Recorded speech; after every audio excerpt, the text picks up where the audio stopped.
Warahmatullahi wabarakatuh. Selamat pagi. Waalaikumsalam. Waalaikumsalam, selamat pagi Pak. Share screen saya sudah terlihat kah? Terlihat Lihat Pak. Pak. Oke, hari ini kita masih lanjut sedikit tentang proses dan thread. Kemudian kita lanjut setelah itu memory management. Seperti yang Anda ketahui kemarin, ketika kita sudah belajar tentang proses and thread, proses-proses yang ada di dalam sistem operasi kita kan itu pasti akan dijadwalkan, apalagi prosesnya banyak, nggak cuma sedikit.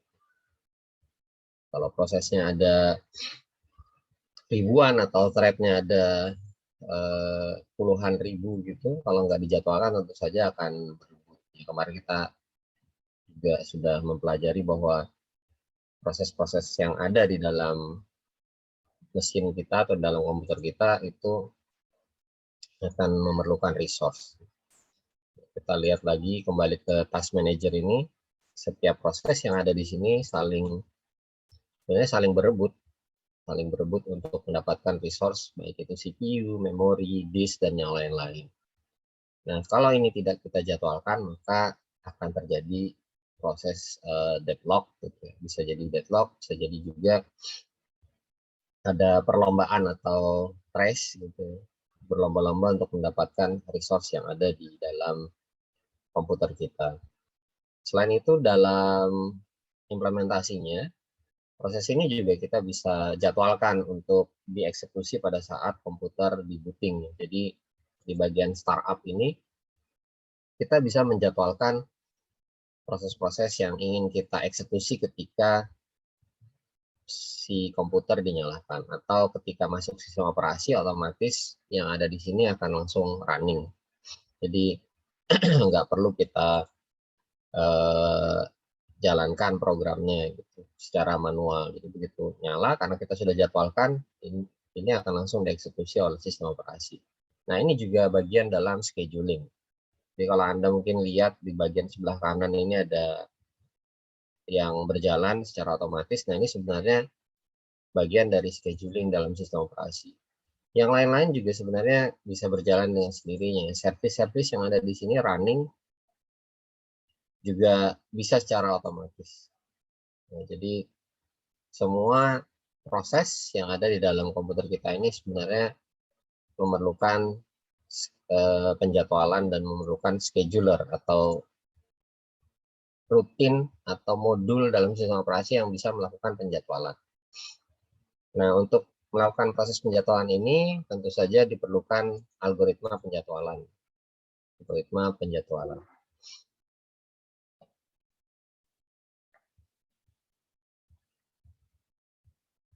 Kalau kita kategorikan, algoritma ini bisa dibagi menjadi 3 jenis environment atau lingkungan task yang ingin kita eksekusi di dalam sistem operasi kita. Ada batch, ada interaktif, dan ada real time. Jadi kita bisa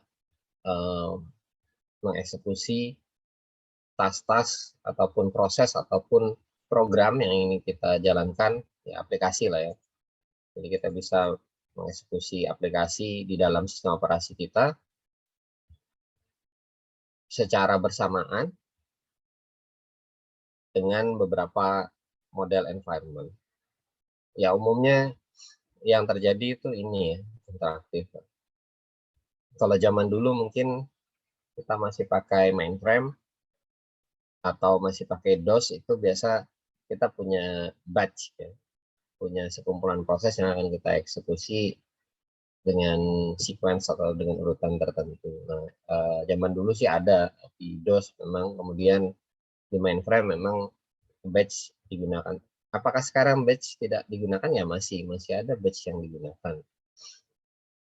Kemudian sistem sekarang juga kebanyakan real time, tergantung dengan timing di dunia nyata ya, bukan di dunia komputer, tapi di dunia kita yang kita pakai jam yang sekarang. Misal kita menjadwalkan Zoom meeting jam 8, nah itu sebenarnya juga bisa dibilang real time.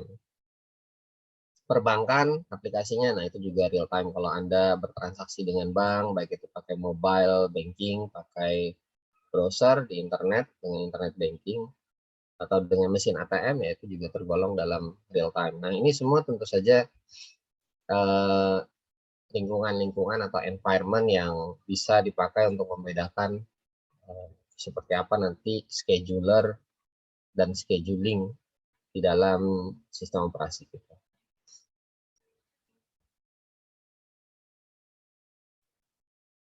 Tujuan dari penjadwalan bukan hanya sekedar mengatur ini, mana proses yang didahulukan, mana proses yang harus menunggu, mana proses yang harus di-stop. Jadi ada beberapa tujuan dari algoritma scheduling.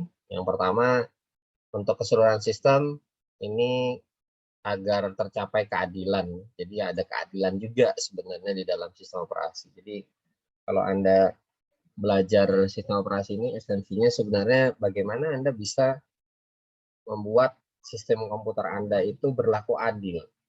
Bisa memberikan setiap proses yang ada kebutuhan bukan hanya CPU sebenarnya, tapi juga kebutuhan resource komputasi yang lain. Karena kan kalau mengeksekusi sebuah program tentu saja bukan hanya CPU yang dipakai, ya juga kadang jaringan, ya juga kadang power dan yang lain-lain.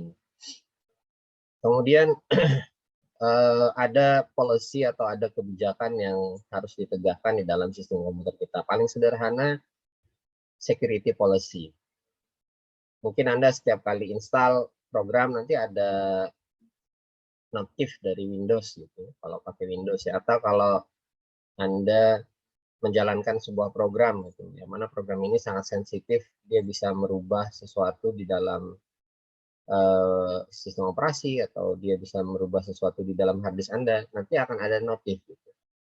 Apakah Anda tetap ingin mengeksekusi program ini dengan konsekuensi mungkin ya merubah sesuatu di dalam hard disk atau merubah sesuatu dalam sistem operasi. Nah, biasanya kadang ada notif seperti itu. Nah, ini bagian dari policy. Ada kebijakan yang diterapkan di dalam sistem operasi kita. Termasuk kalau Anda install, biasanya itu langsung di notif di depan. Ya. Atau kalau Anda lagi kena malware gitu. Misalkan Anda copy dari flash disk teman gitu ya. Begitu dicolokkan kemudian langsung di-scan oleh Windows-nya dan langsung dikarantina. Nah, ini juga policy. Apakah policy dieksekusi atau dijalankan oleh si sistem operasi. Nah, ini bagian dalam tujuan algoritma scheduling. Jadi penjadwalan untuk task atau tugas tertentu yang digunakan oleh sistem operasi ini harus bisa berjalan, termasuk security policy. Kemudian balance. Balance artinya semua sistem bisa berjalan dengan harmonis, walaupun sistemnya ini kalau kita lihat kan di task manager ini banyak sekali ya proses yang sedang berjalan, tapi ya semua bisa di balancing, semua bisa seimbang, semua bisa selaras, bisa dapat jatahnya masing-masing. Jadi menariknya itu kalau di sistem operasi ya, semakin canggih sekarang semakin balance. Nah, untuk kategori yang environment-nya batch system, tujuan yang ingin dicapai pertama kali adalah throughput. Throughput ini maksudnya kalau biasa di bandwidth kan jumlah bandwidth yang real time, bukan yang real time, yang real kita dapatkan. Kalau di sini throughput yang dimaksud di sini adalah jumlah maksimal kerjaan yang bisa diselesaikan atau jumlah maksimal pekerjaan yang bisa dieksekusi oleh si sistem operasi. Nah, kemudian ada turnaround time. Ini bisa meminimalisir waktu ketika akan disubmit dan juga di kill atau di termination. Biasanya kan kita waktu buka program atau aplikasi itu ada semacam delay. Ketika kita buka PowerPoint, kita buka Zoom meeting, itu kan ada splash screen tuh di depan. Nah, splash screen sebenarnya dipakai untuk menunggu seluruh program tersebut dieksekusi oleh sistem komputer. Jadi kenapa pada saat kita bikin atau buka program itu selalu dikasih splash screen? Salah satunya itu untuk membuat si user tidak merasa lama membuka program tersebut. Padahal memang harusnya sih lama, tapi karena dikasih efek psikologis, dikasih splash screen, dikasih tips gitu ya, dikasih layar tips dan yang lain-lain, sembari si sistem operasi menyiapkan segala sesuatu untuk aplikasi tersebut berjalan, jadi seolah-olah itu cepat gitu. Padahal ya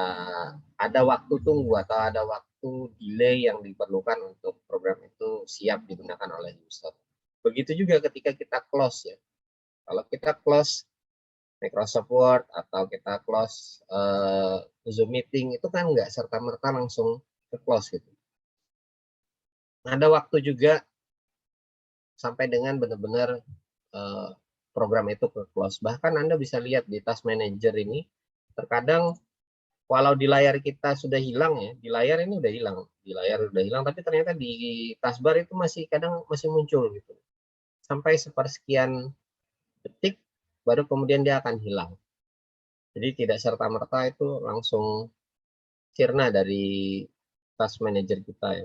Jadi sekali lagi turnaround time ini kalau secara aplikasi kadang bisa disamarkan dengan splash screen di depan.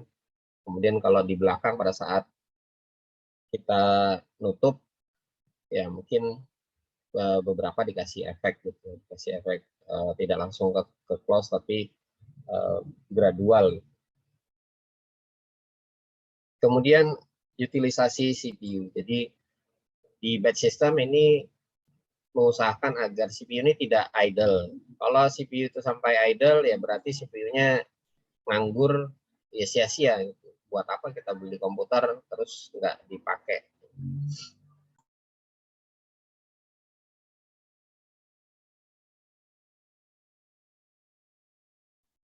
Nah, di dalam komputer kita ini juga sebenarnya CPU ini nggak pernah nganggur. Kalau kita lihat CPU ini seminimal-minimalnya ya 1% atau 2%. Seminimal-minimalnya. Ya, ini kalau pakai cuman Zoom meeting sama pakai, sekarang kan saya di Zoom meeting dan di PowerPoint. Tentu saja nggak terlalu besar. Zoom meeting saya sudah bukan idle sih, lagi streamingan sekarang. Makanya cuma sekian. Kemudian satu lagi saya pakai yang sekarang lagi kita lihat ya. Mana PowerPoint saya? Kok nggak ada? PowerPoint.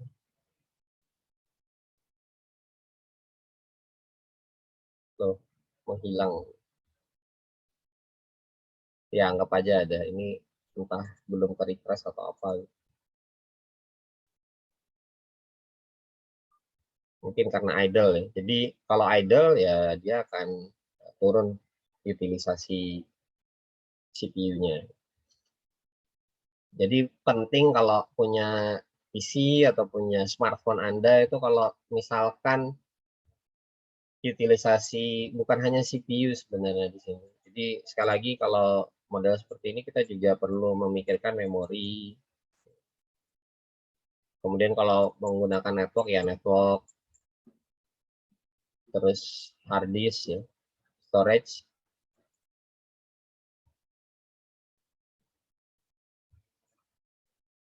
Ya sama di sini juga seperti itu. Bukan hanya CPU tapi juga seluruh resource komputer.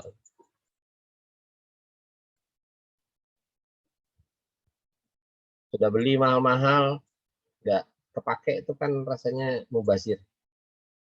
Jadi kalau bisa komputer Anda itu seluruh resource-nya sudah pernah digunakan dan terus digunakan sampai benar-benar rusak. Jadi lebih baik rusak karena kepake, ya jelas manfaatnya karena terpakai daripada rusak karena nggak pernah dipakai. Itu seolah-olah ya kita membazirkan anggaran yang sudah kita keluarkan buat membeli komputer. Nah, untuk interaktif sistem, ya contoh seperti sekarang sebenarnya interaktif sistem. Pertama bisa merespon dengan cepat. Kita mau pindah-pindah tab, kita mau pindah-pindah aplikasi, harusnya bisa pindah dengan cepat, kemudian juga proporsional, memenuhi kebutuhan dari user.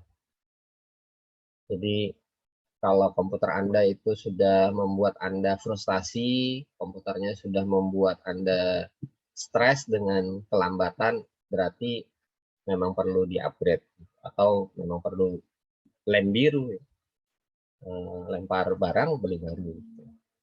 Memang harus beli yang baru untuk memenuhi kebutuhan Anda. Walau sistem operasinya sudah Anda upgrade gitu. Ya, upgrade sistem operasi berarti juga sebenarnya memerlukan CPU, memerlukan memori dan juga tipikal hard disk atau jumlah penyimpanan tertentu. Jadi jangan berharap upgrade ke Windows 11 itu akan memiliki performance yang lebih baik daripada Windows 10. Belum tentu gitu. Saya sih punya aturan sederhana, Windows baru atau sistem operasi baru itu belum tentu lebih baik daripada sistem operasi yang saya gunakan sekarang. Saya biasanya juga jarang mau upgrade ke Windows yang baru. Saya biasanya wait and see dulu. Saya lihat dulu kondisinya apakah lebih baik atau ternyata lebih jelek. Nanti seperti kejadian Windows 8 dan Windows 81. Jadi saya tergolong orang yang tidak pernah menggunakan Windows 8 atau 81. Dari Windows 7 langsung loncat ke Windows 10, Windows 10, Windows 7 ke Windows 10. Kenapa? Karena ya begitu saya lihat Windows 8 atau Windows 8, 81 juga banyak masalah di dalamnya. Jadi ya tidak pernah terpikir untuk lompat ke Windows 8. Ya ini tadi, kembali ke sini, sesuai nggak dengan ekspektasi user? Kalau ternyata nggak sesuai, ngapain saya upgrade? Jadi terkadang kita juga harus timbang-timbang. Eh, kalau bicara secara akademik, harusnya kita nggak kemakan eh, bahasa marketing. Sekali lagi, kalau kita bicara tentang sesuatu yang akademik, seharusnya kita tidak termakan iklan ataupun tidak termakan bahasa marketing dari pembuat software apapun lah, bukan hanya sistem operasi, tapi juga software yang lain. Apakah yang kita pakai sudah bisa memenuhi kebutuhan kita? Ya, sekali lagi sebenarnya kalau saya lebih cenderung ini bukan ekspektasi ya, tapi need.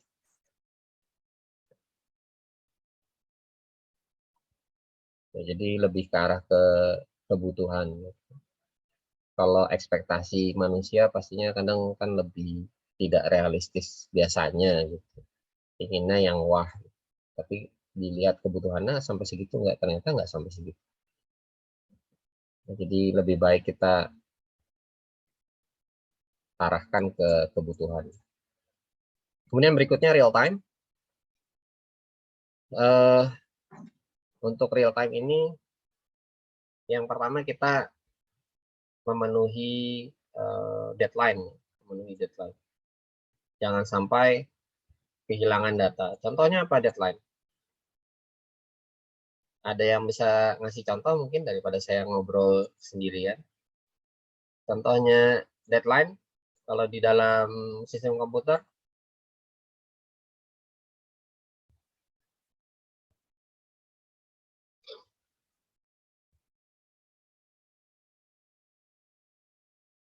nggak ada yang mau jadi volunteer.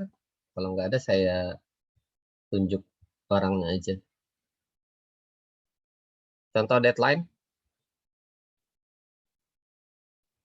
tadi saya sudah sebut ya, real time system salah satu contohnya di perbankan.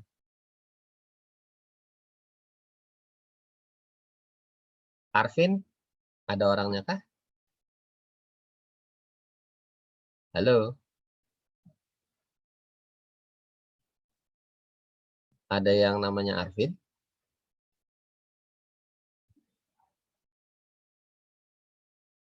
Arvin, nggak tidur kan ini? Nggak tidur lagi kan? Karena cuacanya sangat cocok sekali buat memanjangkan tidur sampai dengan siang. Kevin ada orangnya. Tadi Arvin, sekarang Kevin. Ada Pak. Ya. Kevin Contoh. hadir Pak. Ya. Contoh di real time system gitu. Kita harus memenuhi deadline dari ya aplikasi atau proses ya, agar tidak kehilangan data. Contohnya apa kira-kira?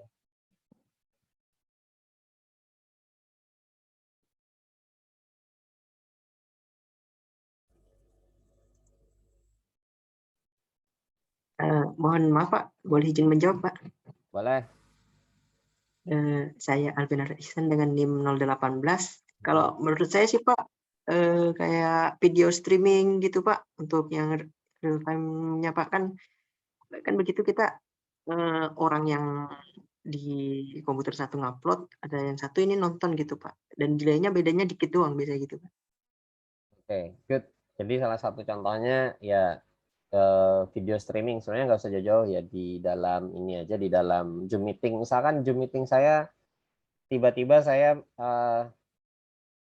datanya jelek gitu ya, delay-nya cukup tinggi, ping-nya misalkan di atas 300 gitu, atau iya di atas 300 lah. Nah itu kan berarti ada data saya yang hilang gitu. Misalkan saya lagi ngomong kayak gini, putus-putus, patah-patah gitu. Atau kalau Anda main game nih, kalau Anda disinggung main game, pasti langsung ini, langsung konsentrasi langsung baik. Main game lah. Main game itu sebenarnya real time system ya. Main game, ketika Anda main game online gitu, entah itu main Valorant, Anda main game di smartphone, misalkan pakai smartphone apapun, Anda main Mobile Legend, Anda main Free Fire, atau Anda main PUBG, pada saat Anda ketemu jaringan yang jelek gitu, pada saat Anda ketemu jaringan yang kalau di Mobile Legend itu ping di atas 150, delay atau ping di atas 150 milisecond, Anda akan mengalami losing data ini. Anda akan mengalami peristiwa losing data. Ya nge-lag, ya putus-putus, atau tiba-tiba aja Anda kalau misalkan jalan dari markas Anda ke bagian tengah gitu, atau ke bagian manapun, tahu-tahu Anda freeze, tiba-tiba Anda sudah mati gitu, atau tiba-tiba Anda sudah berada di depan musuh yang Anda nggak duga. Nah ini sebenarnya kejadian kehilangan data pada saat main game tadi ya, atau pada saat streaming Zoom meeting kayak gini, saya kehilangan suara saya. Biasanya suara ya, kalau tampilan itu jarang, kecuali tampilannya video streaming tadi yang disampaikan oleh Alfi tadi. Jadi ketika streaming kemudian datanya hilang karena delay, bisa jadi karena delay atau benar-benar kalau di jaringan RTO, ada ada request timeout. Nah ini sebenarnya juga deadline. Begitu kena RTO, datanya hilang, nggak bisa streaming. Ya, itu contohnya. Jadi sistem ini kalau kita lihat lagi kan di task manager, ini kan ada network. Nah ini ada network. Berapa jumlah alokasi bandwidth yang mau dikasihkan ke sebuah task atau sebuah proses. Kalau bandwidthnya kurang ya bisa jadi kejadian RTO ini, hingga datanya hilang. Kemudian kemampuan untuk memprediksi atau predictability. Jadi agar tidak kehilangan momentum atau tidak kehilangan kualitas, terutama di multimedia ya. Tadi contoh yang temennya tadi sampaikan, misalkan kita lagi streamingan Zoom meeting, kita lagi streamingan video gitu, kita bikin live video, maka si sistem harus bisa mengalokasikan cadangan resource yang diperlukan agar sistem ini tidak mengalami penurunan kualitas. Jadi kualitasnya tetap bisa dipertahankan sehingga streamingnya lancar gitu. Atau kalau Anda main game ya gamenya ya lancar. Game itu juga bagian dari multimedia system. Jadi di sini biasanya salah satu caranya untuk menangani itu adalah dengan menyediakan buffer. Ya, ini yang sering saya sampaikan, buffer ini justru membantu Anda. Atau bisa diistilahkan yang lainnya ada cache.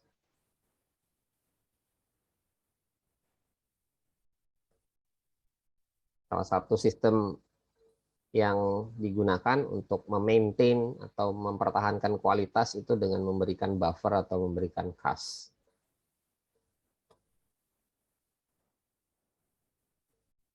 Kita lihat beberapa contoh eh, scheduling. Yang pertama first come first serve, ya ini paling gampang sudah. Algoritma first come first serve, yang pertama datang itu yang langsung dilayani. Jadi nggak perlu repot. Datang pekerjaan langsung kasihkan berapa lokasi yang diperlukan untuk CPU, berapa yang dialokasikan untuk memori dan yang lain-lain. Nah, kemudian yang berikutnya shortest job first, yang paling sedikit memerlukan resource atau yang bisa diselesaikan paling cepat itu yang akan dikerjakan duluan. Yang berat itu ditaruh belakangannya. Misalkan ini ada pekerjaan datang dengan load 8444, maka yang akan didahulukan adalah yang ini duluan. Jadi nanti dieksekusi ini duluan, baru kemudian eksekusi yang beratnya.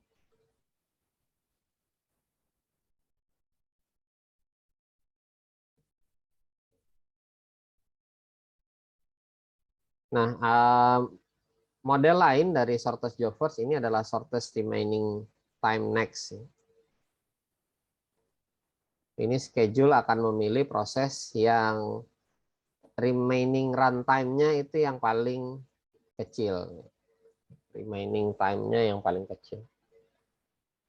Biasanya tuh kan kita ada ngopi tuh, ngopi file atau apa gitu. Nanti ada tulisannya kan ada di bawahnya itu remaining time itu. Remaining time itu maksudnya jumlah waktu yang masih nyisa yang mau diselesaikan atau yang diperlukan untuk menyelesaikan sebuah pekerjaan. Nah, itu yang dipilih paling kecil remaining time-nya. Kalau remaining time-nya yang paling kecil kan berarti ya itu yang akan dipilih gitu ya. Modelnya seperti itu. Berikutnya round robin. Ya, round robin ini juga dipakai di dalam jaringan komputer. Jadi dipakai di dalam jaringan komputer untuk menjadwalkan paket yang keluar dari router atau dari outbound interface. Outbound interface. Jadi kalau kita mau ngirim paket dari sebuah interface keluar gitu, yang mana di situ gateway-nya mungkin banyak ya, IP gateway-nya banyak, maka kita bisa menggunakan round robin scheduling ini untuk menjadwal paket mau dikirimkan ke beberapa gateway. Nah, ini adalah algoritma yang paling, ya bisa dibilang paling tua, paling sederhana, paling adil, dan juga paling banyak digunakan. Jadi round robin ini tergolong paling banyak digunakan.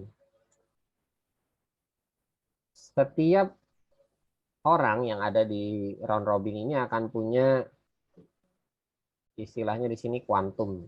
Istilahnya kuantum atau jatah waktu per orang untuk mengeksekusi, kalau di sini untuk mengeksekusi task. Jadi kalau tiap orang ini punya waktu 2 milisecond, 2 milisecond, dan seterusnya 2, 2, 2, 2, 2, ini nanti akan digilir. Akan digilir untuk menyelesaikan, ya ini orang pertama, misalkan kedua, 3, 4, dan seterusnya.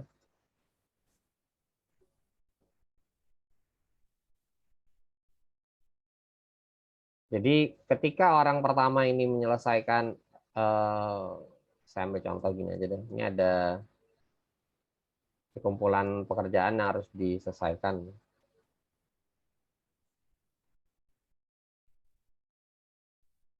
Ya, anggap aja sekumpulan pekerjaan ini orang pertama, kedua, ya bukan orang sih. Ini anggap saja orang ini adalah pekerjaan-pekerjaan. Bebannya di sini misalkan 4, 6, 6, 4, 8, ya 2.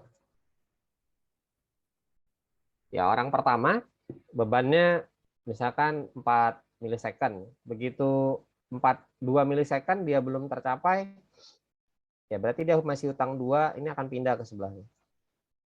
Itu dia masih utang 2. Pindah ke sebelahnya orang kedua 6 milisecond dia bisa menyelesaikan 2. Berarti dia akan terhutangnya 4. Sebelahnya gitu juga, cuma dikasih 2 milisecond masih perlu 4 milisecond. Sebelahnya masih perlu 2 milisecond sisanya.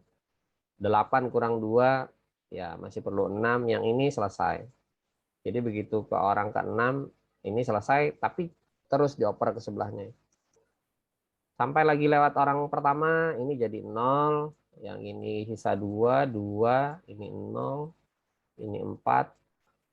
Karena ini nggak ada, ya ini bisa langsung dipas ke orang sebelahnya lagi. Ya, jadi modelnya seperti itu. Akan dipindahkan atau di switch setiap, kalau orang-orang ini mewakili proses, maka dia akan di switch ke tiap proses yang ada di sini. Switch ke sana. Belum selesai 2 detik, 2 milisecond, sorry, di switch ke sana. Kalau di jaringan komputer, ini gateway. Jadi orang-orang ini dianggap seperti gateway. Misalkan dia dikasih jatah, kalau ini tadi jatahnya waktu, di dalam jaringan komputer jatahnya paket.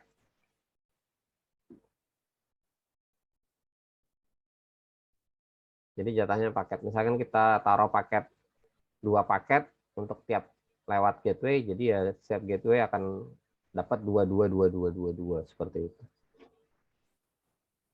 Ya ini nanti kalau Anda belajar jaringan komputer akan ketemu lagi dengan round robin.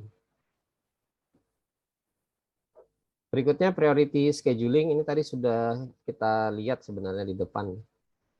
Salah satu contoh implementasi priority scheduling adalah startup. Di dalam startup ini kita bisa membuat prioritas aplikasi mana yang akan didahulukan pada saat komputer ini dinyalakan. Jadi begitu komputernya nyala, masuk ke sistem operasi, maka aplikasi-aplikasi yang ada di startup ini akan diprioritaskan untuk berjalan. Selain yang memang rutin dijalankan oleh si sistem operasi, ya contoh rutin kayak aplikasi firewall atau aplikasi antivirus bawaannya Windows, nah itu juga termasuk dapat prioritas untuk berjalan.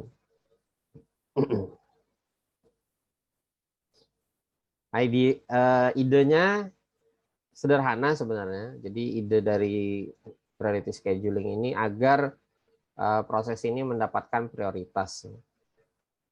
Agar mendapatkan prioritas sehingga dia bisa berjalan dengan prioritas tertinggi. Jadi sesederhana itu sebenarnya. Kayak firewall dan antivirus kan. Harusnya ya memang kita kasih prioritas paling tinggi gitu. Jangan sampai firewall dan antivirus itu nggak kebagian jatah buat running. Harusnya memang dirunningkan duluan. Kenapa? Karena ya itu keamanan kita gitu. Karena itu penting, karena itu sangat krusial, maka kita kasih dia prioritas untuk berjalan duluan.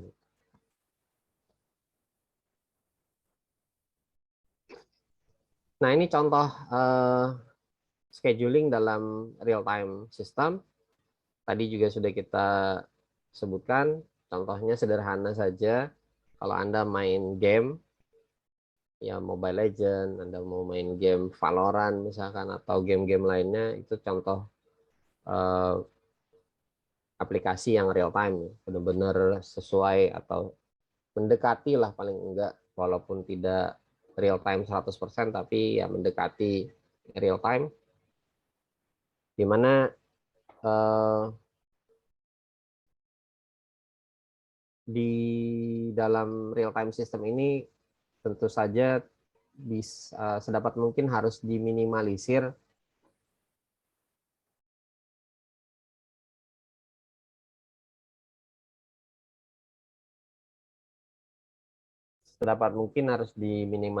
delay yang cukup panjang, atau malah mungkin bukan cuma delay tapi sampai kejadian disconnect atau nggak bisa terkoneksi ya, baik itu delay yang disebabkan karena masalah jaringan ataupun delay yang disebabkan karena masalah hardware ya. Jadi hardware juga di sini punya peran gitu. Punya peran. Kalau hardware-nya jelek, nggak bisa mengeksekusi task atau program yang ada, tentu saja, atau lelet ya, tentu saja akan berpengaruh ke keseluruhan sistem. Makanya di beberapa produsen smartphone itu promosinya mereka pakai prosesor khusus untuk gaming. Ya, ada beberapa yang juga menciptakan smartphone khusus untuk gaming, misalkan Asus dengan ROG Phone-nya, kemudian Xiaomi juga punya khusus untuk gaming dan yang lain-lain. Ya, Infinix juga mengeluarkan smartphone khusus buat gaming ya, karena memang salah satunya adalah custom hardware tadi. Kita perlu hardware yang mungkin khusus spesifik buat main game. Nah, dalam model real time ini ada yang hard real time, artinya benar-benar rigid dengan waktu nyata. Ini contohnya software-software untuk perbankan.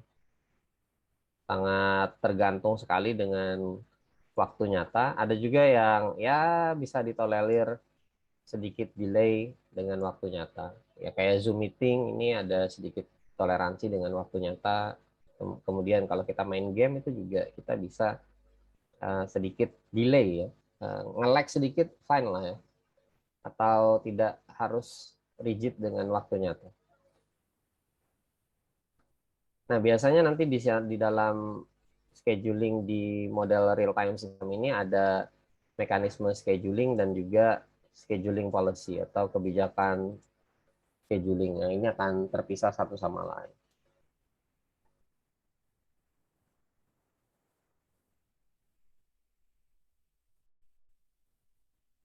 Yang mana scheduling policy di sini adalah parameter-parameter yang nanti diisikan oleh si user atau di accept oleh proses yang digunakan oleh user. Contohnya kayak main Mobile Legend. Di Mobile Legend itu kan kalau kita main, dia nanti ada ping kontrolnya. Kalau Anda lihat di bagian layar sebelah atas itu ada ping control. Dia bisa ngelihat di situ eh, kalau misalkan pingnya itu di bawah 50 atau delay-nya di bawah 50, dia masih hijau. Kalau 50 sampai dengan 100, dia warnanya sudah kuning. 100 ke atas, dia pasti akan warnanya merah. Nah, ini sebenarnya parameter yang di-set oleh proses. Jadi proses di dalam Mobile Legend tadi akan melihat bahwa eh, kualitas delay itu yang akan berpengaruh. Nah, saya nggak tahu di Mobile Legend itu apakah punya kontrol juga ketika kualitas delay-nya meningkat, maksudnya meningkat angka pingnya besar ya, itu kualitas animasi atau kualitas gambarnya jadi menurun seperti di YouTube dan Netflix. Kalau YouTube, Netflix dan yang lain-lain begitu parameter pingnya itu tinggi, dia akan menurunkan kualitas gambar atau audio. Jadi baik itu gambar maupun suara itu nanti akan diturunkan kualitasnya. Nah, saya nggak tahu di Mobile Legend atau di game-game online lainnya apakah hal tersebut juga terjadi. Yang setahu saya selama ini sih paling kejadiannya yang nge-lag gitu ya, melambat. Tapi kalau sampai kualitas gambar atau suara itu menurun kayaknya enggak gitu. Jadi tetap di-push kualitas suara dan kualitas gambarnya tetap sama maupun animasi yang ditimbulkan. Cuman kalau di YouTube dan di Netflix dan layanan-layanan streaming lainnya biasanya kalau kita dapat delay yang cukup tinggi, itu akan diturunkan kualitasnya. Nah, ini parameter tadi yang terkait dengan proses dari user. Oke, sampai sini ada yang mau ditanyakan mungkin? Ada yang mau nanya?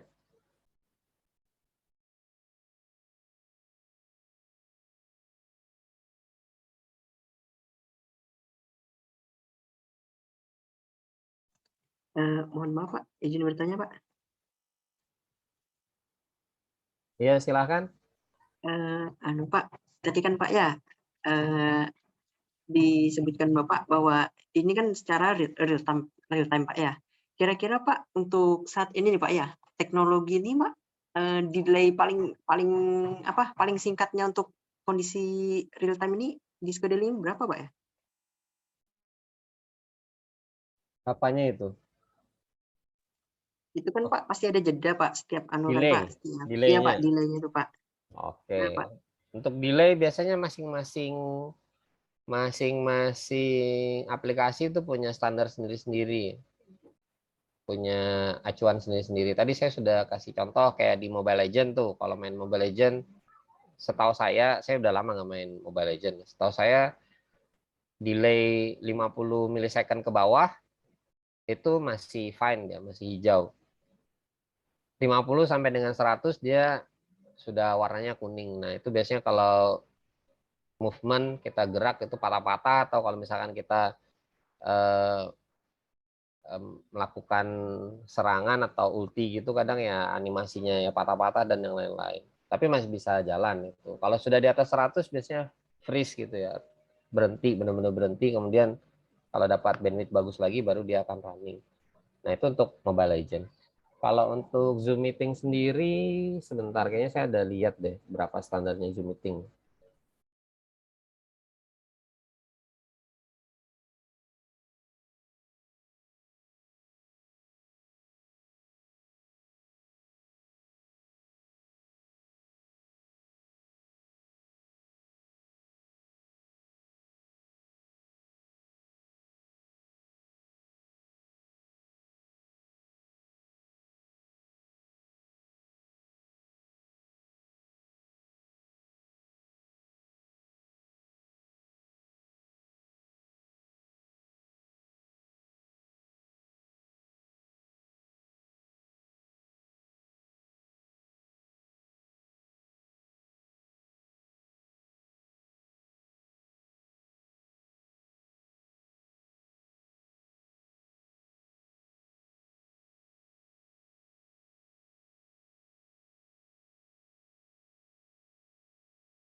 Ya, untuk Zoom meeting delay-nya 150 milisecond ya. Kalau untuk aplikasi yang lain ya mungkin punya hitungan yang masing-masing beda gitu. Jadi kita bisa lihat di aplikasinya dia butuh delay, ya selain delay juga ada jitter tadi ya. Butuh delay berapa, jitter berapa. Atau kalau sederhananya delay ini latensi. Ya, sederhananya lagi kalau Anda lihat di Mobile Legends ya istilahnya ping, kadang ping. Itu mungkin ada lagi yang mau ditanyakan?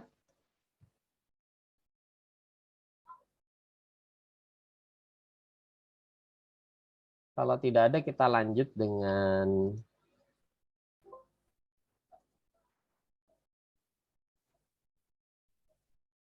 memori manajemen ya.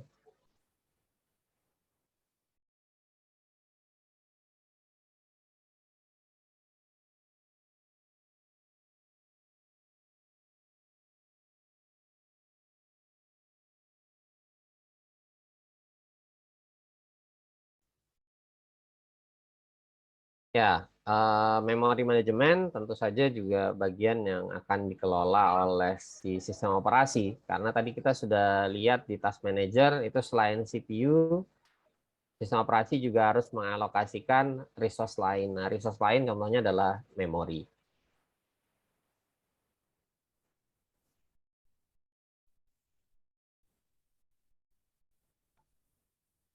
Nah, selain mengalokasikan memori, memori ini juga perlu dipartisi, perlu dipecah-pecah.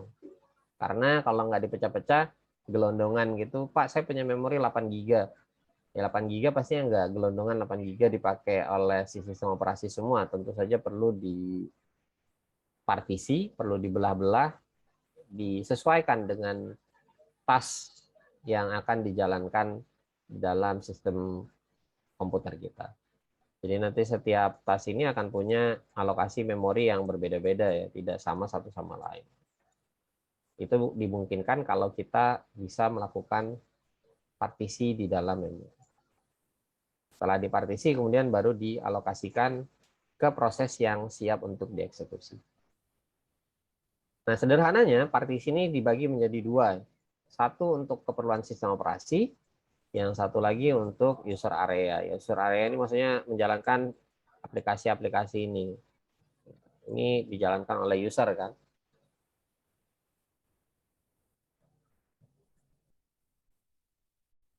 Untuk user area sendiri ini akan dibagi-bagi ke dalam bagian-bagian yang banyak ya, ya dipartisi lagi.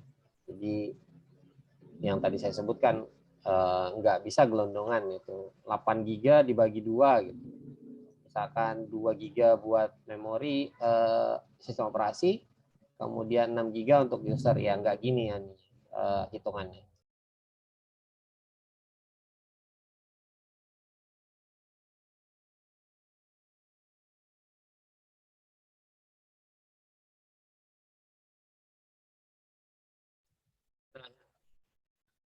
Selain kita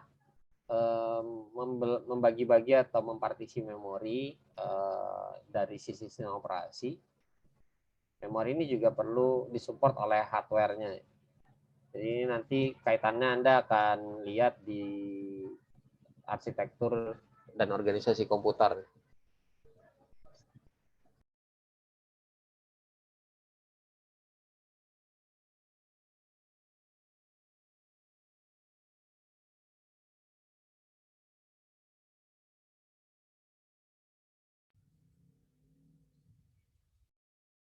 Jadi bukan hanya dari sisi software, hardware-nya juga harus mendukung. Ya seperti tadi ya, seperti real time scheduling tadi.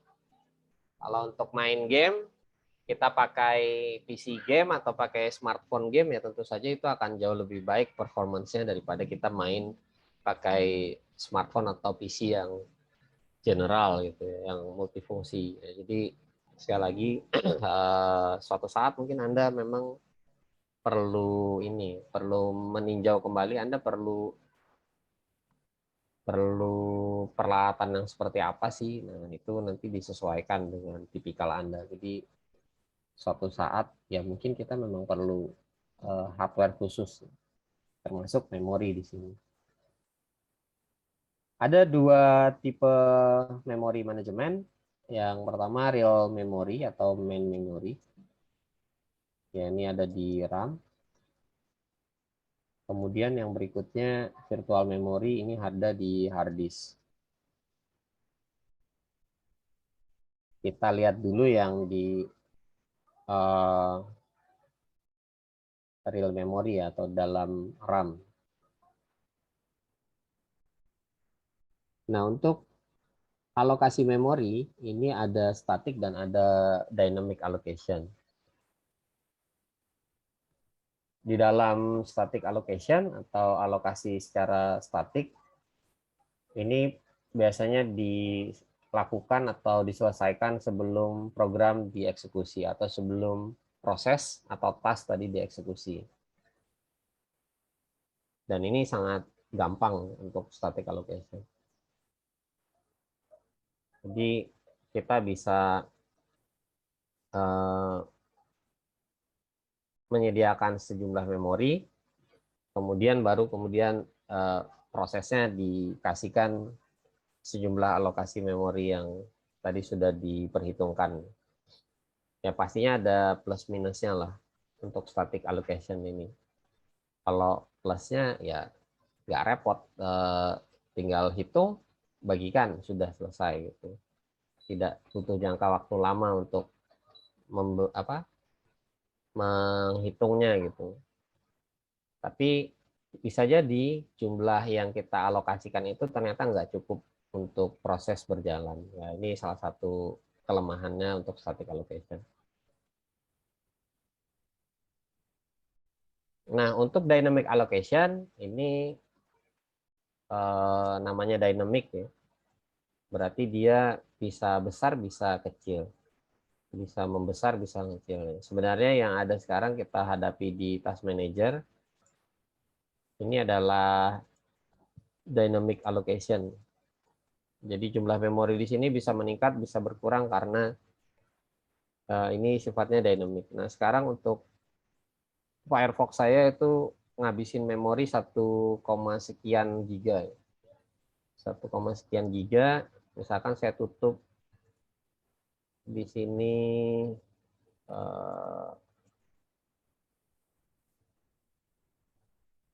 ya beberapa inilah ya, beberapa ya saya sudah tutup beberapa tab di sini ya. Saya tutup berapa tab, kita lihat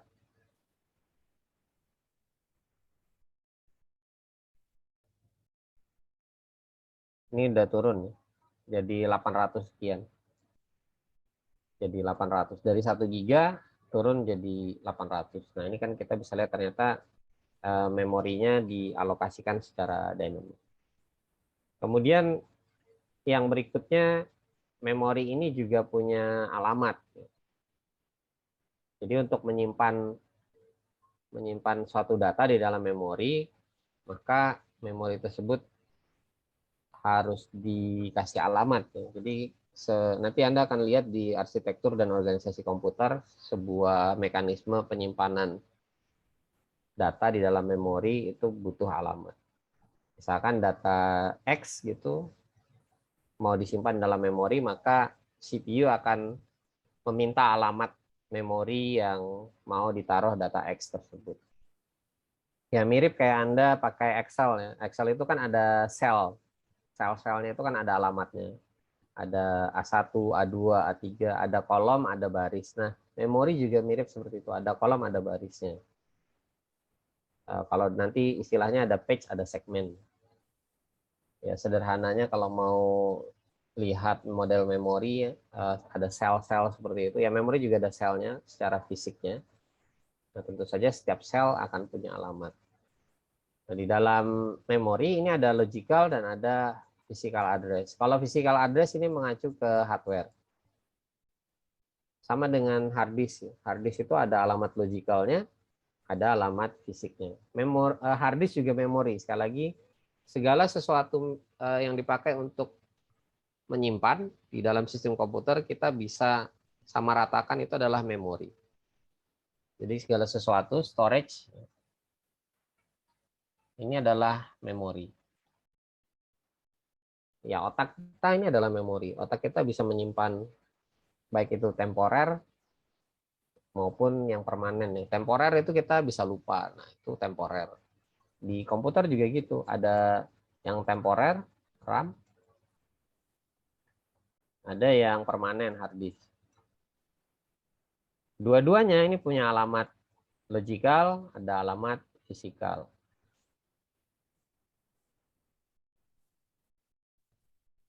Alamat logik ini ya secara logika saja atau secara software. Di hard disk juga gitu, ada alamat logik, ada alamat fisikal. Nanti alamat logik biasanya akan dipetakan ke alamat fisikal.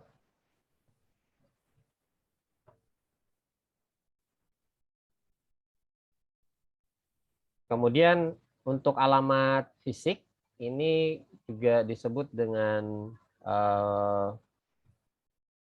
absolute address. Kenapa absolute? Ya nggak akan berubah-ubah dia. Sekali lagi kalau ada istilah alamat absolute address ini menyangkut di alamat fisik.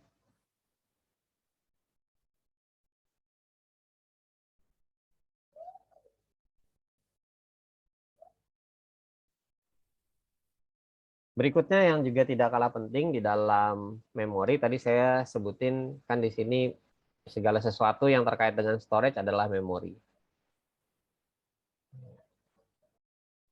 Jadi kalau kita lihat kenapa hard disk dan RAM saya tulis di sini, karena memang hubungannya sangat erat sekali. Apa yang ada di dalam hard disk kemungkinan besar adalah apa yang disimpan dari RAM.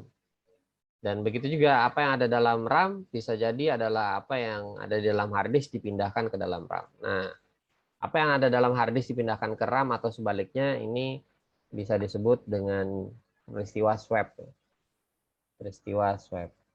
Swap ini punya peranan sangat penting dalam memori manajemen karena proses di swap sebenarnya antara hard disk dan memori.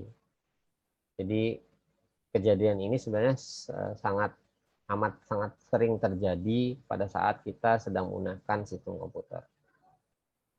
Ada beberapa faktor yang bisa mempengaruhi proses swapping ini. Yang pertama, proses ini akan menempati di bagian yang mana dari memori. Kemudian proses mana yang mau kita ambil atau kita keluarkan dari memori. Terus proses mana yang mau kita taruh dari hard disk ke memori. Nah, untuk di Windows sendiri, kalau Anda buka, Anda bisa ketemu swap ini dalam bentuk file. Ya, ini sebenarnya juga swap ini. Ini juga swap. Kalau Anda aktifkan Hibernate, ini yang dipakai.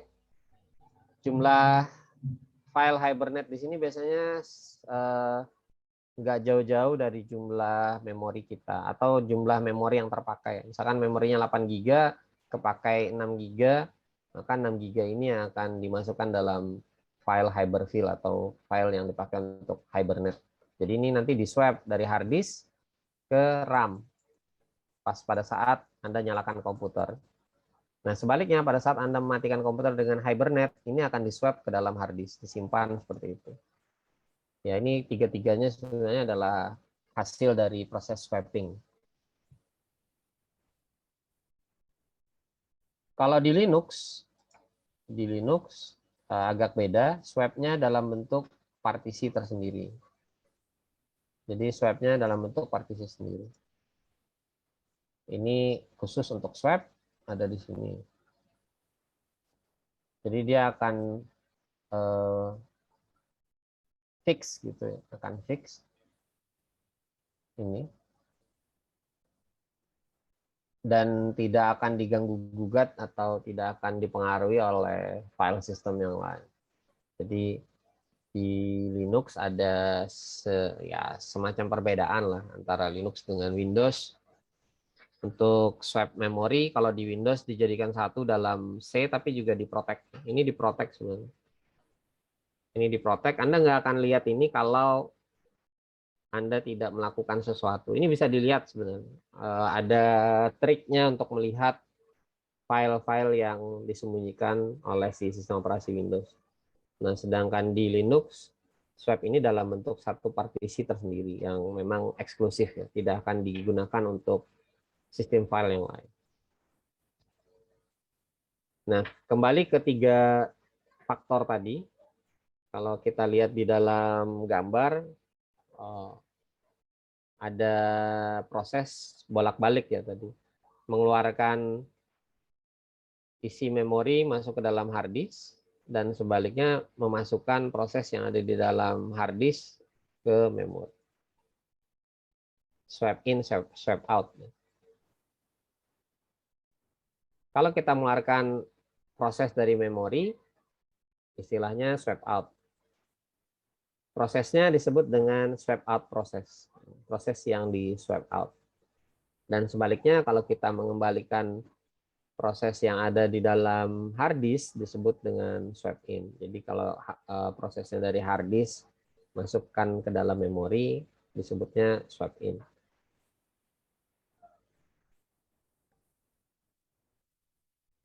Nah, di dalam hard disk tadi udah ya, swap space ini tadi, swap space. Ini swap space. Kalau di Windows ini tadi swap space. Jadi selalu ada. Di sistem operasi apapun saya yakin itu selalu ada. Entah itu di Mac OS atau misalkan Anda pakai FreeBSD atau sistem operasi yang lain, swap space ini selalu ada. Baik itu dalam bentuk partisi seperti ini atau dia dalam bentuk file yang diproteksi seperti di Windows.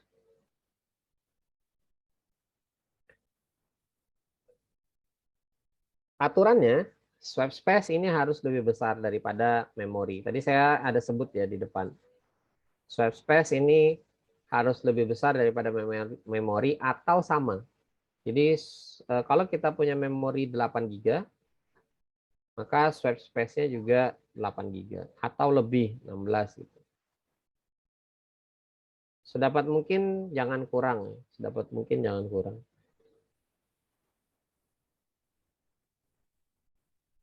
Apalagi pakai Hibernate. Hibernate itu pasti akan mengcopy paste seluruh isi memori ke dalam hard disk kita. Nah, untuk pertanyaan yang nomor 2 atau faktor yang nomor 2, proses mana yang bisa di swap out? Masih ingat ya tadi round robin? Ya, setiap proses kan itu punya time kuantumnya masing-masing. Di round robin tadi kan kita kasih waktu 2 milisecond ya, satu proses. Misalkan ada proses yang perlu 4 milisecond, maka masih ada sisa 2 tadi. Nah, 2 ini yang kita bisa keluarkan sementara dari memori. Kalau kuantumnya expired, ya, 2 milisecond tercapai, berarti kan masih sisa 2 nih. Ini di swap dari memori yang 2 tadi, masukkan ke dalam hard disk sementara. Kalau kuantum kalau gilirannya sudah tercapai lagi kan tadi muter ya, gilirannya muter gitu. Pas gilirannya dapat, kembalikan yang tadi ada di dalam hard disk, balikan ke memori.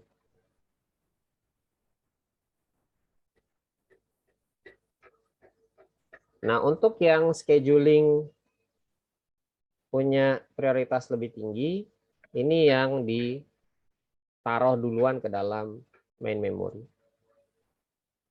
Contoh tadi scheduling di sini ya. Kalau kita punya aplikasi yang mau kita jalankan pada saat startup, ya, misalkan Steam nih saya aktifkan, pada saat komputer saya nyala dia akan langsung masuk ke Steam gitu. Maka ini juga akan dapat giliran duluan untuk berada di memori, di swap langsung ke memori. Untuk program-program yang di block atau di suspend, kemarin istilahnya macam-macam ya, block proses ini. Ada suspend, ada block. Ya, ini dipindahkan dari memori ke dalam hard disk. Sementara dipindahkan ke dalam hard disk. Atau di sini apa ya kemarin service ini ada yang stop ya. Nah, ini yang di stop. Kalau di stop ya sama, dia akan dipindahkan, masukkan ke dalam hard disk.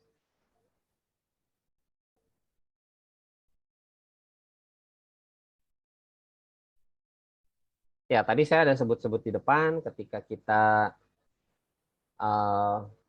punya swap memori di dalam sebuah hard disk, tentu saja itu akan diproteksi. Begitu juga dengan memori yang ada di dalam RAM. Di dalam RAM tentu saja akan ada proteksinya. Terus juga memori ini tidak mungkin dipakai oleh satu program, satu memori itu harus di-sharing atau harus dibagi-bagi. Kita lihat di sini kan memori yang ada sebenarnya dibagi-bagi ya. Sekian jumlah memori dibagi. Pertama, kalau kita lihat kembali ke depan tadi, baginya satu buat OS, satu buat user atau aplikasi. Ya, kemudian yang user dibagi-bagi lagi setiap task atau setiap proses. proses 1, proses 2, dan seterusnya.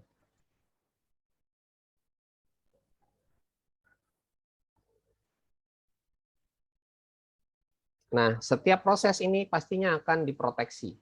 Memori yang ada buat proses 1 ini pasti akan diproteksi. Masih ingat kemarin ya, ada critical region, itu sebenarnya kita memproteksi memori yang dialokasikan di setiap task yang ada di sini, atau setiap proses yang ada di sini.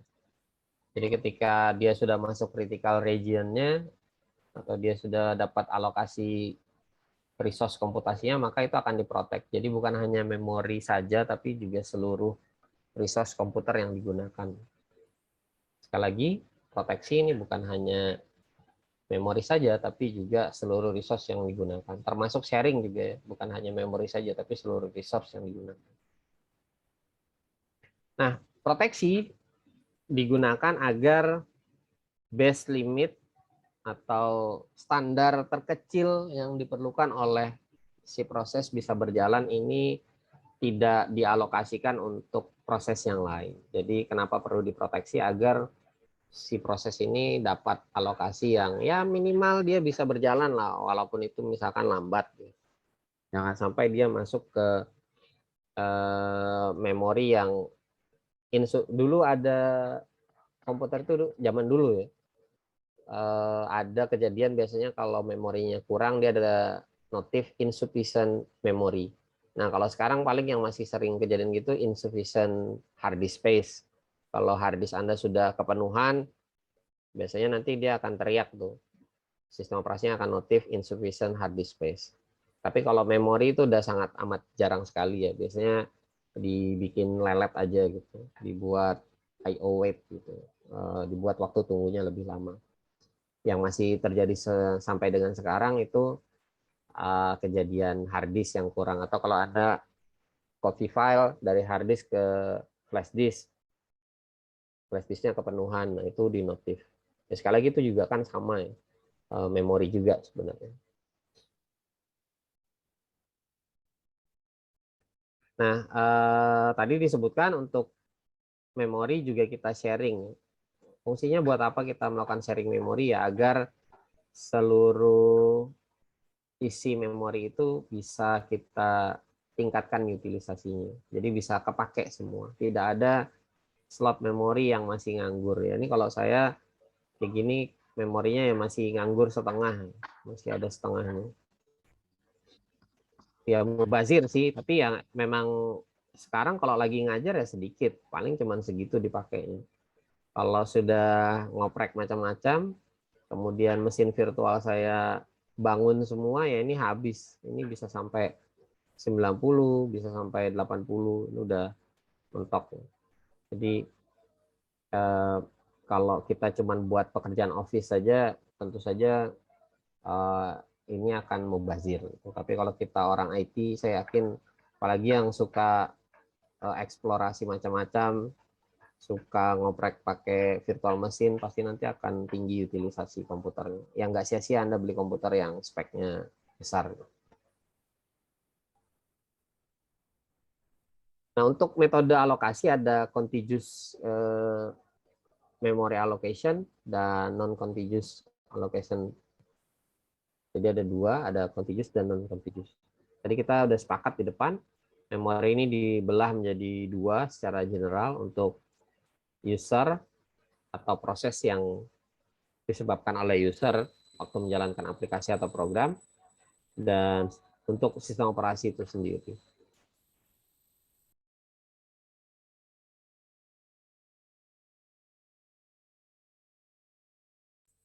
Nah, untuk contiguous memory allocation, ini akan selesai proses alokasinya dengan mengalokasikan satu area di dalam memori. Ya, satu area di dalam memori dialokasikan untuk satu proses. Udah selesai. Ya, ini contoh di sebelah kanan, kalau kita belah dua langsung seperti ini sebenarnya tergolong contiguous. Fix gitu. Ini buat OS, misalkan 2 GB, kemudian 6 GB buat user area program. Ya kalau seperti ini ya selesai sudah.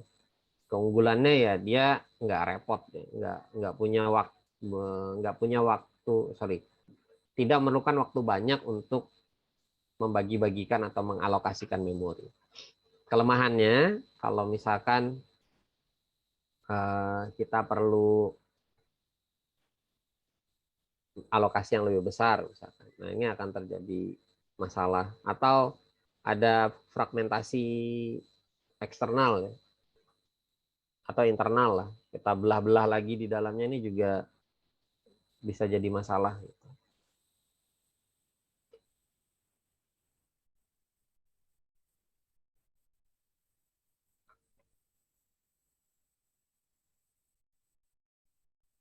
Yang berikutnya non-contiguous allocation memory atau metode non-contiguous allocation. Kita tidak perlu mengalokasikannya secara rigid, secara fix seperti yang sebelumnya. Dan juga tidak perlu runtun. Kalau di sini kan runtun nih, nanti memori ini akan dibelah-belah sesuai dengan kamar-kamarnya sendiri-sendiri. Ya di sini juga begitu. Kalau yang contiguous, masalah tadi timbul kalau misalkan saya perlu nambah dan ternyata fragmentasinya atau tambahannya itu ada di sebelah sini. Nah, ini menyisakan lubang di sini, menyisakan apa ya, ya slot yang nggak kepake gitu. Ini jadi mubazir. Dan juga runtun terus sampai sana. Nanti lanjut lagi di bawahnya. Kalau yang non contiguous dia random aja. Ini taruh sini, pas pointernya di sini ya taruh sini. Jadi kalau yang non contiguous dia akan terpencar-pencar di dalam memori. Ya ini mungkin juga yang menjadi istilah RAM, random access memory ya, karena memang sifatnya scattered atau random, terpecah-pecah di dalam memori, tidak tidak runtun. Kalau Anda lihat hard disk juga sebenarnya gitu, di dalam hard disk itu sebenarnya terpecah-pecah, dia tidak runtun. Nah, proses membuat dia bisa kembali runtun ini kalau di hard disk ada defrag. Saya lupa di memori dulu ada defrag atau enggak ya. Kalau misalkan di hard disk bisa, harusnya di memori juga bisa defrag. Karena mekanismenya mirip.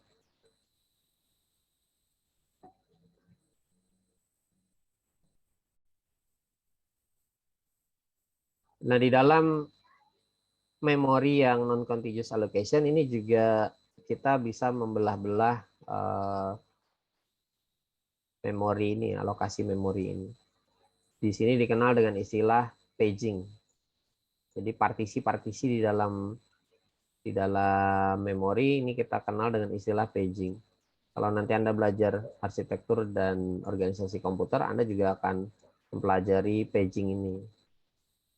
Kemudian kalau sekarang kita mengenalnya dengan istilah segmentation, disegmentasi.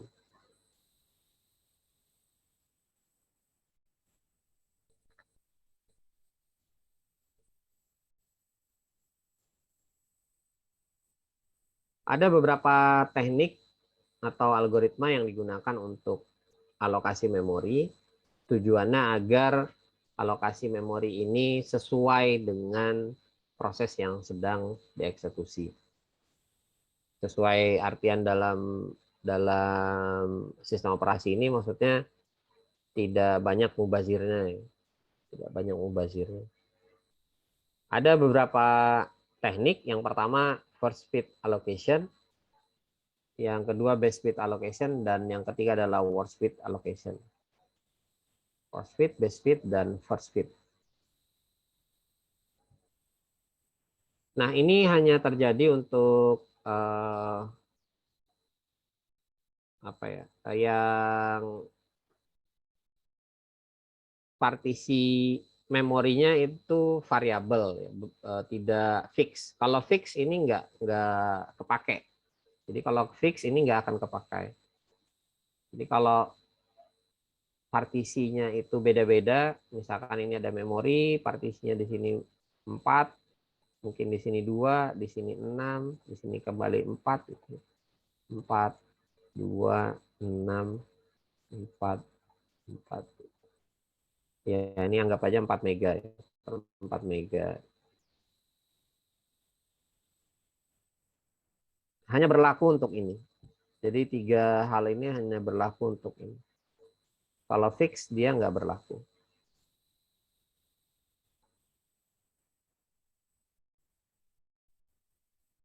Oh, ternyata itu ada gambarnya. Ngapain saya gambar lagi? Ya, ini berlakunya di sini.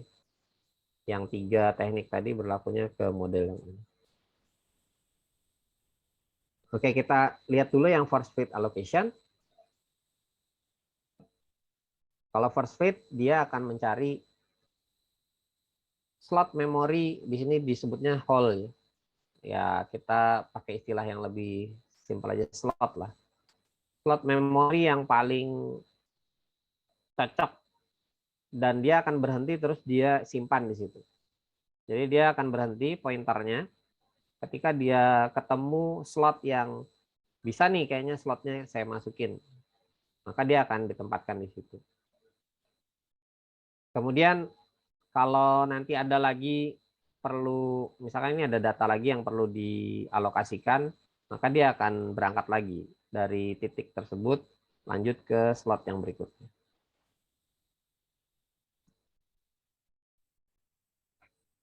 Jadi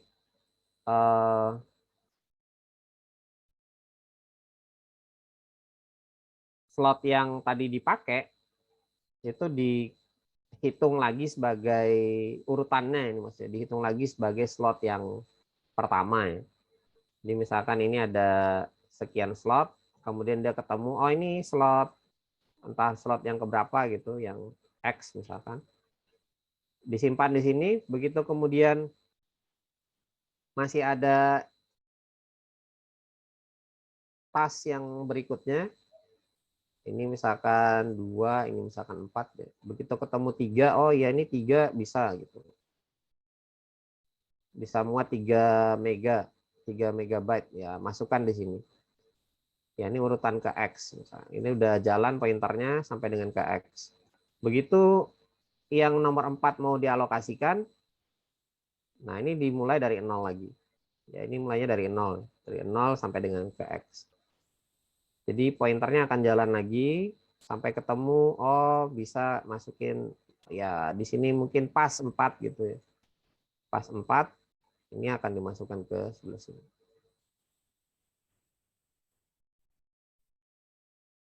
Ya ini istilahnya berikutnya next fit allocation. Ya, yang berikutnya cocok, yang berikutnya sesuai, maka dia akan dialokasikan. Ini kebetulan aja mungkin isinya juga bisa dimuatin 4 mega, masukkan yang 4 mega yang mau dialokasikan tadi.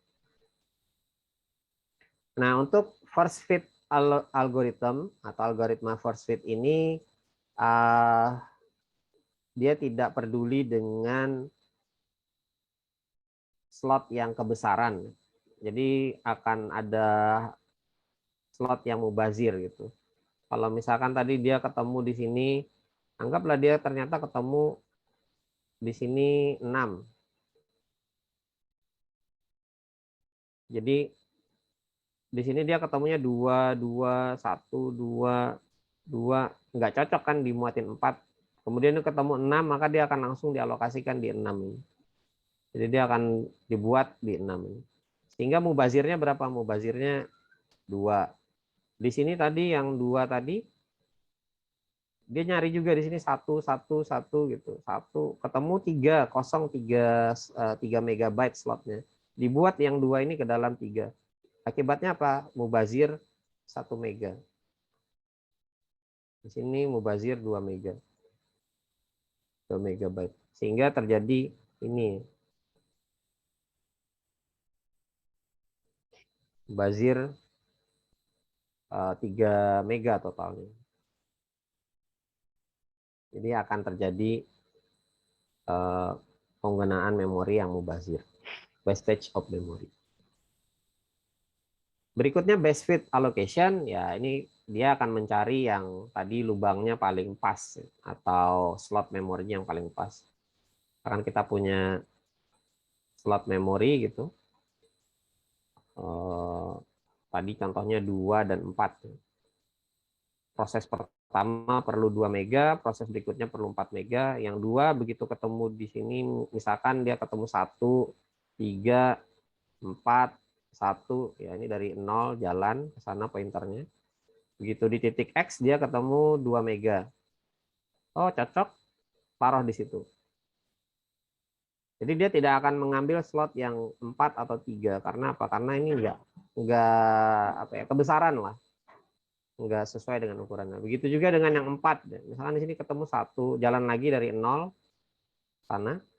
1, 2, 8 misalkan, 6, 3 gitu, 1, begitu sampai sini ketemu yang 4. Begitu ketemu 4, langsung di porting ke dalam sini, dalam slot pas 4 mega. Akibatnya apa? Akibatnya agak lama gitu, agak lama karena ada proses mencari alokasi memori yang fit atau yang sesuai. Nah, penggunaan pointer-pointer seperti ini, penggunaan pointer, kemudian ini ada pointernya misalkan ke sini, ini nanti akan Anda pelajari di mata kuliah struktur data. Sekali lagi, kalau saya sering ngomong, ini Anda belajarnya nanti di struktur data, ini nanti Anda belajarnya di algoritma dan pemrograman, ini Anda belajarnya di arsitektur dan organisasi komputer, itu nanti pasti akan Anda pelajari di tempat-tempat tersebut. Kalau Anda juga ngambil mata kuliah Jarkom, tadi saya cerita, round robin ini dipakai di Jarkom, ya itu pasti akan muncul lagi nanti di sana. Jadi seluruh mata kuliah di program studi kita itu bisa dibilang tidak ada yang tidak berhubungan, pasti berhubungan satu sama lain. Ya, tolong diingat-ingat, nanti Anda akan belajar pointer. Pointer ini biasanya terkait dengan penggunaan memori juga. Logiknya juga dipakai di situ, nanti Anda akan terima di struktur data. Berikutnya ada worst fit allocation, ya. Ini mungkin lawannya dari best fit algorithm. Jadi kalau worst fit allocation ini akan mencari slot memori yang paling besar. Jadi yang dicari justru yang besar duluan, baru kemudian dialokasikan di situ. Jadi kalau ada bank memori gitu, kemudian di sini ada 6 mega, kemudian di sini mungkin ada 8 mega. Tadi perlu 4 dan 2 ya. Tadinya di sini mungkin dia ketemunya 2, kemudian 1, kemudian 3 gitu. Tahu ketemu ya ini mungkin nggak sampai segini, sorry. Kalau dia ketemu agak besar, dia akan ditaruh di yang besar. Kemudian ketemu 1 lagi, ketemu 2 gitu. Begitu ketemu 6, dia akan ditaruh di 6. Nah, begitu juga dengan yang 4. Ya. Mungkin dia ketemu 1, 2, 3, 2. Begitu ketemu 8, nah dia akan langsung ditaruh di 8. Pak, kalau kayak gitu mubazir dong. Ya, bisa jadi, tapi bisa juga malah lebih bagus. Dalam konsep dynamic partition tadi, kita kembali lagi ke depan, saya bisa aja di Firefox buka tab baru. Kalau saya buka tab baru, misalkan saya buka tab baru, saya misalkan ke mana ya, Mul.id dan satu lagi ke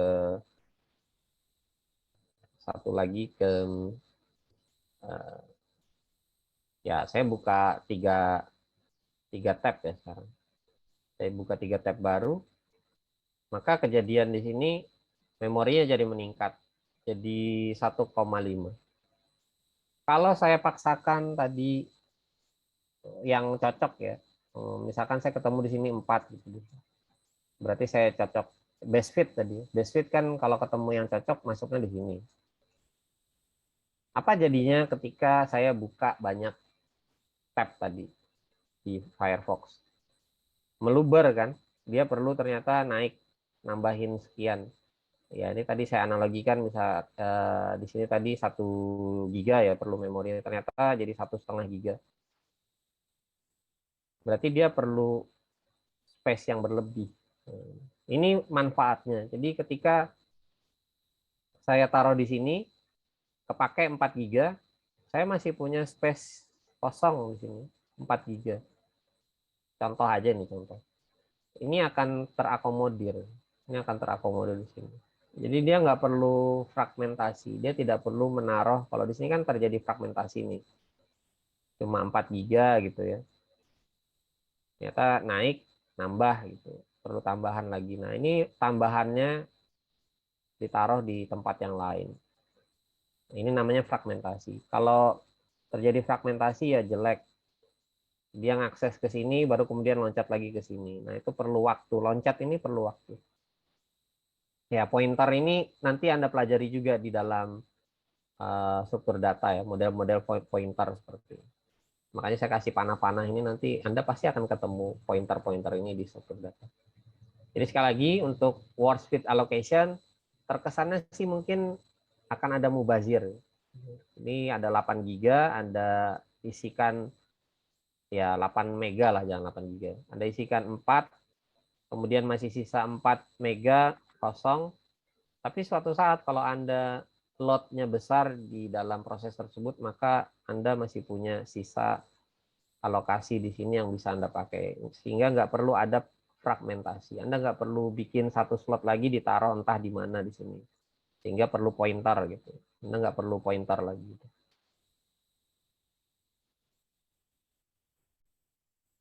Ya, ini contohnya saja. Anda bisa lihat kembali di tadi yang saya gambar.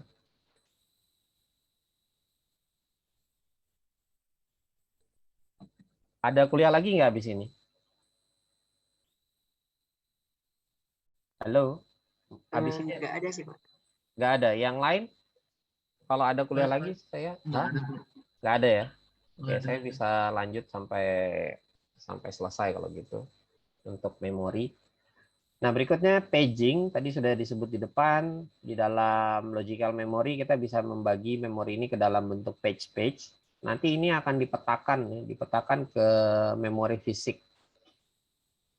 Jadi nanti ini ada hubungannya dengan arsitektur dan organisasi komputer. Nah, perlu diingat di sini di logical memory dan di physical memory alamatnya itu berbeda, sehingga perlu ada table atau perlu ada map, ada peta. Jadi ini nanti dipetakan ke sini, yang satu ini petakan ke sini, 2 ini petanya ke sini. Jadi nggak runtun.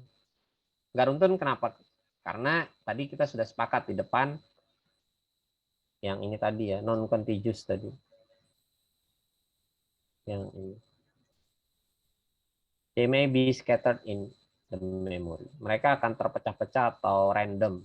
Makanya sebutnya random access memory. Jadi di sini akan terpecah-pecah atau random, tapi tentu saja ada mappingnya. Dia akan ada pemetaan atau tabel yang memetakan memori ini.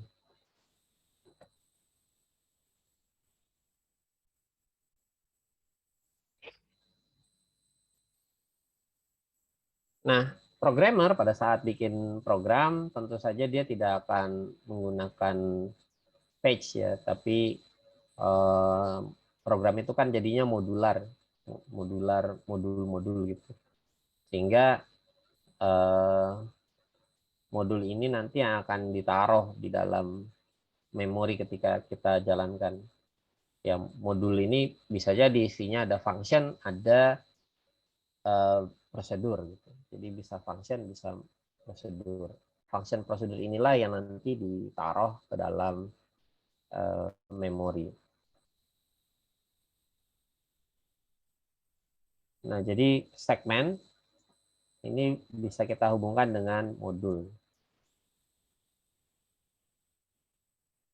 Kita tidak akan menggunakan page kalau di sini modelnya. Jadi di memori itu akan tersegmen sesuai dengan modul-modul yang dieksekusi oleh aplikasi atau program.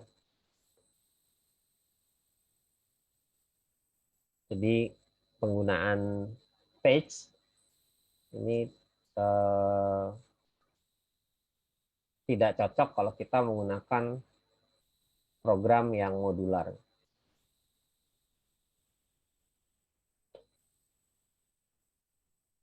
Dan sama di dalam physical memorinya juga ada pemetaannya juga. Jadi ini ada peta yang kita bisa gunakan untuk memetakan logical address ke physical address. Ya, ini kalau kita buat 1, 2, 3, 4, 0, 5. Ya, ini akan berada di segmen-segmen yang ada di sini. Modelnya pun juga akan sama ya, akan scattered gitu.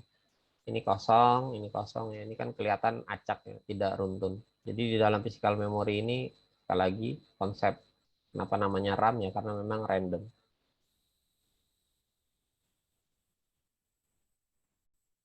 Terakhir, virtual memory. Sebenarnya sudah Anda lihat virtual memory tadi di depan adanya di dalam hard disk. Kalau tadi paling depan Anda sudah lihat ada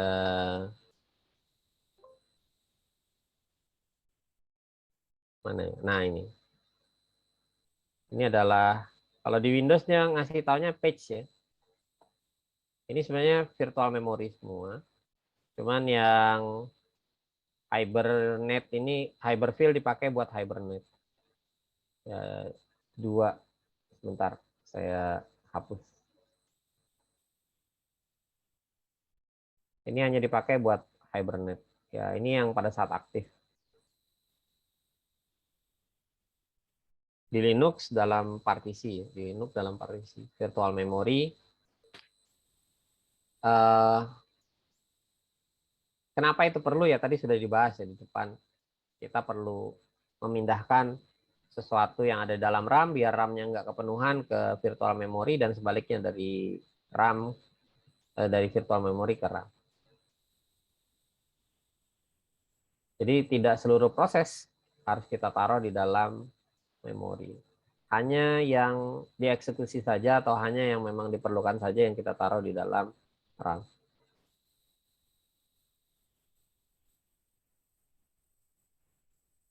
Jadi fungsinya virtual memory di sini adalah untuk menampung yang mungkin tidak diperlukan atau kalau RAM kita memang nggak cukup, maka kita bisa tampung sementara di virtual memory.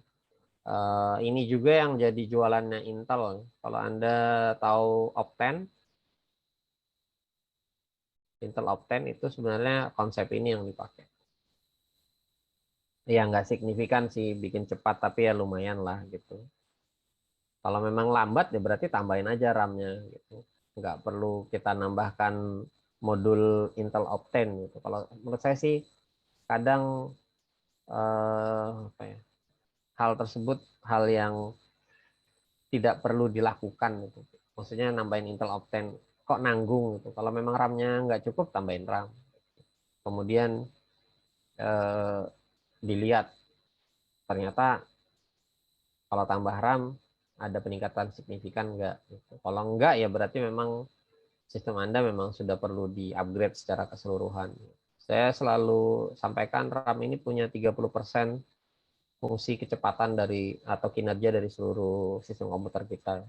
Kalau sudah mentok nggak bisa cepat naik kinerjanya di atas 30% yang sudah ada ya berarti Anda memang harus beli komputer baru, CPU yang lebih baru, hard disk yang juga lebih baru dan juga yang lain-lain yang lebih baru.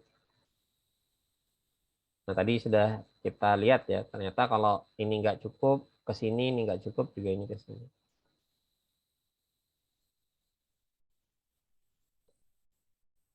Nah, selain untuk menampung hal yang nggak cukup, tadi kita juga sudah lihat bahwa virtual memory ini bisa kita pakai untuk swap, men-swap proses-proses yang tidak diperlukan masuk ke dalam hard disk. Dari memori masuk ke dalam hard disk dan juga yang proses menunggu antrian kayak round robin tadi. Round robin, kalau dia nunggu antrian ya dia di swap sementara. Sekali lagi konstruksinya sama, ada page, ada segmen gitu. Page dan segmen. Ini sedikit tips buat Anda yang pakai Windows. Biasanya kita bikin alokasinya automatically. Sebentar saya ini bikinnya kayaknya di Windows 7. Windows 10.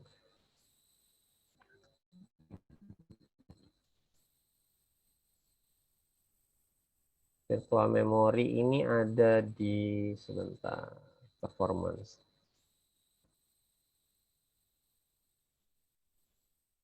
Ada nggak di sini? Oh ya di sini ya. Sini kemudian Anda bisa ke advance. Ini bisa diganti. Nah ini dibuat otomatis kalau saya. Kalau misalkan Anda RAM saya cukup besar, tapi kalau RAM Anda kecil, kemudian juga mungkin Anda sering pakai aplikasi yang cukup berat buat video editing, buat database segala macam, mungkin Anda bisa bikin page filenya ini fix ya. Page filenya sama dengan ukuran memori Anda. Kalau memori Anda 8 GB ya Anda bikin page filenya 8 GB, tinggal Anda set gitu. Minimal berapa bisa Anda samakan gitu. 8 GB berarti berapa itu? 8192 ya kalau nggak salah. Tolong saya nanti dikoreksi kalau salah. Ya, minimum maksimumnya bisa dibuat seperti itu. Ini kalau memori Anda cukup kecil. Sedangkan aplikasi yang Anda buka besar-besarnya Anda bisa bikin fix seperti ini. Keunggulannya apa kalau fix? Nah, misalkan harddisk Anda nyimpan file gitu. Suatu saat mungkin harddisk Anda akan kepenuhan sehingga kalau Anda alokasikan ini secara automatically dan kebetulan pas alokasinya ini kecil gitu ya. Pas alokasinya cuma 4 GB. Harusnya kan sama dengan jumlah RAM, harusnya sama tadi. Rule of thumb-nya, tips sederhananya jumlah virtual memory di dalam harddisk Anda itu harusnya sama dengan jumlah RAM atau lebih besar 2 kali lipatnya gitu. Nah, karena Anda ngesetnya otomatis, begitu virtual memory ini oleh Windows diambil cuma 4 GB, pada saat yang bersamaan juga Anda mungkin sudah nyimpan begitu besarnya sehingga terjadi insufficient allocation space di harddisk Anda. Akibatnya virtual memory Anda nggak bisa setara dengan jumlah RAM. Nah, itu juga agak-agak riskan. Sehingga mungkin swap-nya terjadi banyak. Gitu. Dan itu akan memperlambat sistem Anda. Ya, jadi salah satu tips yang bisa Anda gunakan, Anda bisa menggunakan ukuran yang fix. Ya, inisial size-nya 8 GB, maksimum size-nya 8 GB. Ini contoh untuk Anda yang punya RAM 8 GB. Atau kalau mau 2 kali lipatnya ya juga boleh. Misalkan ini 8 berarti 16. Ini 8, 16 GB. Silahkan disesuaikan dengan komputer masing-masing. Tapi kalau Anda punya RAM yang cukup besar ya ini bisa Anda buat automatically. Semua dijalankan oleh si Windows. Oke, mungkin itu yang bisa sampaikan buat memori manajemen. Ada yang ingin ditanyakan mungkin?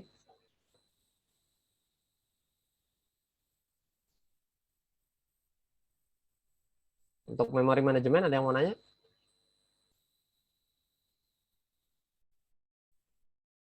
Kalau tidak ada yang ditanyakan, saya cukupkan. Assalamualaikum warahmatullahi wabarakatuh. Selamat pagi. Waalaikumsalam warahmatullahi wabarakatuh. Waalaikumsalam warahmatullahi wabarakatuh. Saya end meeting ya.